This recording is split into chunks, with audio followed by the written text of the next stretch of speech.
Ever wondered how some solo travelers walk onto a cruise alone, but disembark with a whole new group of lifelong friends? Stick around because today, I'm sharing 8 genuinely effective tips that turn any solo cruise into a social adventure. Asterisk. Cruising solo is becoming more and more popular. And honestly, it's easy to see why. You get total freedom, your own schedule, zero compromises, and yet, you're surrounded by thousands of potential new friends from all over the world. The trick isn't finding people. It's knowing how to meet them in ways that feel natural, comfortable, and completely authentic. So today, we're breaking down the top 8 pro tips the ones seasoned solo cruisers swear by for making real connections on board. This list counts down from number 8 to number 1. And trust me, the last few tips are absolute game-changers. Asterisk 8. Join the solo traveler meets on day 1 kicking off. Our list at number 8 is something many solo cruisers overlook. Either because they don't know about it or because they're a bit nervous. The official solo traveler meet on day 1. Almost every major cruise line hosts some kind of meet and greet specifically for travelers sailing alone. Sometimes they call it solo traveler social. Sometimes singles meet, and occasionally it's even hosted in the ship's dedicated solo lounge if your ship has 1. These events are absolute gold for one very simple reason. Everyone there is in the exact same boat as you. People come in with the same excitement, the same first-day butterflies, and the same hope to meet travel buddies. It's almost impossible to walk into one of these gatherings and not strike up a conversation within minutes, even if you're introverted. These meets are a gentle, low-pressure way to meet people because the setting does the hard work for you. The cruise staff usually guides conversations, introduces people, and encourages mingling. Think of it like an instant network. You show up, and by the time you leave, you've already got a handful of friendly faces to recognize around the ship. Pro tip: make sure you attend the very first meet, the one on embarkation day. People are most eager to connect early on, and the earlier you meet someone, the more chances you'll have to bump into them throughout the cruise. Miss that first meet and you'll still meet people, but that initial spark of camaraderie is strongest when everyone's still settling in and getting excited. And here's something I learned from experienced cruisers. Even if you don't click with anyone right away, showing your face early helps. People will remember you later, whether it's at the buffet, the pool, or a trivia game. Sometimes friendships form days after that first hello, but the groundwork started the moment you showed up. Another bonus: these meets often turn into unofficial group chats for the voyage. Someone usually suggests starting a WhatsApp group or a link-up time later in the week. You never know, those first connections might lead to dinner invitations, shore excursions, or even friendships that last long after the ship returns home. 7. Participate in group activities, even if they're not your thing. Coming in at number 7 is something many solo cruisers hesitate to do: join group activities, even the ones you didn't think you'd care about. Here's why this tip is so powerful. On a cruise ship, activities naturally bring people together. You're all trying something new at the same time, which instantly gives everyone a shared experience and something to laugh or talk about. Cruises are packed with activities: trivia games, dance classes, mixology workshops, art auctions, spa seminars, karaoke nights, wine tastings, fitness classes, craft workshops, sports tournaments. You don't have to be an expert or even particularly good at anything. In fact, being a total beginner can be a huge advantage because you'll bond with others who are also just trying to figure things out. What's great about group activities is that they remove the pressure of making small talk out of nowhere. Instead, conversations happen naturally. Did you think the last trivia question was impossible? Please tell me I'm not the only one messing up this salsa step. There's no way I'm drinking that cocktail again. These tiny moments are where friendships begin. Now, let's talk about something important. It's okay if you're not naturally outgoing. You don't have to be the person who starts conversations. Activities provide the built-in structure that makes connecting easy. A few insider suggestions from seasoned solo cruisers.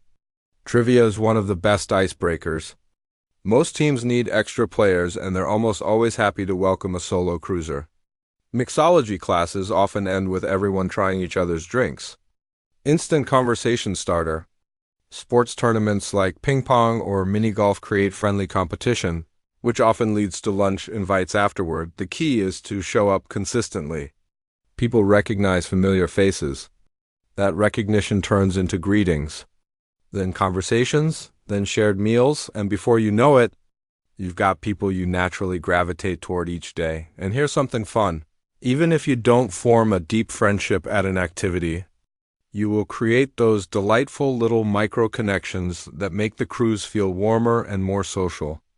The waiter who remembers you from the wine tasting. The couple who cheers for you at the poolside contest. The trivia team that waves at you in the hallway. Every small connection adds to your overall experience, and sometimes the smallest ones turn into the best friendships. 6. Eat in the main dining room. And say yes to shared tables. Tip number 6 is one that has changed the entire cruise experience for so many solo travelers. Eat in the main dining room and choose shared seating whenever possible. Now, if you're cruising solo for the first time, the idea of joining a table of strangers might feel intimidating. Totally normal. But trust me when I say, this is one of the easiest and most authentic ways to meet people, unlike fast conversations or quick activities.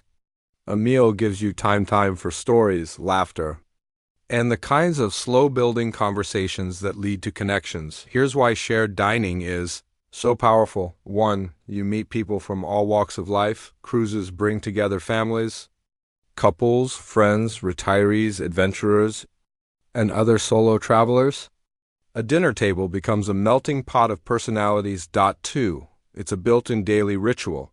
If you click with your table mates, you'll look forward to seeing each other each night. If you don't, no problem, just request a different table the next evening. 3. You get meaningful conversation. Time. Meals slow you down. In a world full of rushed interactions, dinner becomes a space for stories, shared experiences, and genuine connections. 4. Food brings people together, talking about the dishes, comparing desserts, laughing about the waiter's jokes. Food has always been one of humanity's favorite ways to bond. If your ship offers anytime dining or freestyle dining, simply tell the host you'd love to join a shared table. They'll place you with others who are also open to meeting new people.